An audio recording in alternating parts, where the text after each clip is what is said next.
presently with the Jamia Millia Islamia. Welcome to Insight, ma'am. I'd like to begin with you. What are your first thoughts on this attack? We know this has triggered nationwide outrage. There was an uproar in Parliament yesterday and today as well. I think this is absolutely. I think it should be condemned in the strongest possible voice and language. I think the lesson of this attack, because not only is it a dastardly attack, but I think a complete denial, right. Not even willing to talk that something could have happened, let's talk about it and so on, nothing of the kind, a complete denial. And we know that on previous occasions such denials have always proved. Even this whole issue of whether the people were wearing Pakistan army uniforms, whether they were soldiers or so on, we have seen in innumerable cases, even in books written on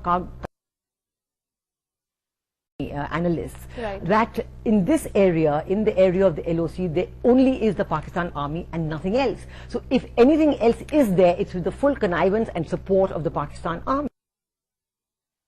Been nailed umpteen times. Now, 2 points I'd like to make on the lessons from this, what has happened. First point I think is it really casts a big shadow of doubt on the possibility of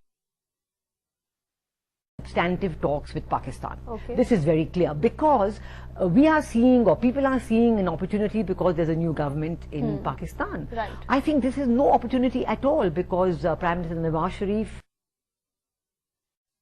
has in previous occasions when he's been there, his relationship with the jihadi outfits, the relationship of the Punjab government with the jihadi outfits in Pakistan is very well known.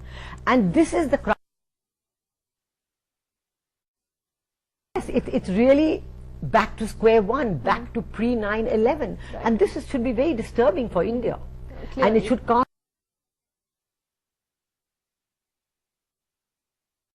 of any substantive talks with Pakistan at this stage. Okay, we will talk about the scenario in Afghanistan. Meeting between General Kayani and Nawaz Sharif in Nawaz Sharif's office, and as commented even in the Pakistan media, was that Kayani said, look, I'm going to raise the ante on the border, we'll have a lot of upset, then you come and calm it down, and then we free the right. 26/11 after the Bombay attacks in Bombay. Absolutely no closure to that within within Pakistan. Not only that, we know that the people whom we are quite situation in Afghanistan. Right. So this coming together after a gap of several years, and during those years, as we know, not only was the situation on the border better, but Pakistan was also agree that we're back to square one. The government says talks are the only option. Whatever issues that remain unresolved can be sorted out only on the talking table. When you say back to square one, you presume that there was a position we were in. Unfortunately, we have never had a consistent Pakistan policy. Seen intrusions in 48, in 65, in 99, and again what is happening in the recent phase. So the issue of whether a peace process should be there, should there be a war, or should there be, is nowhere in the scene because you don't have a policy on Pakistan.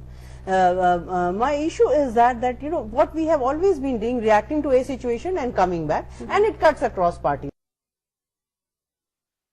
The slogans are "Paar ki ladai," "Jang na hone denge," and then "Borders cannot be redrawn." All kind of rhetorics we've had, but we've never had a consistent policy.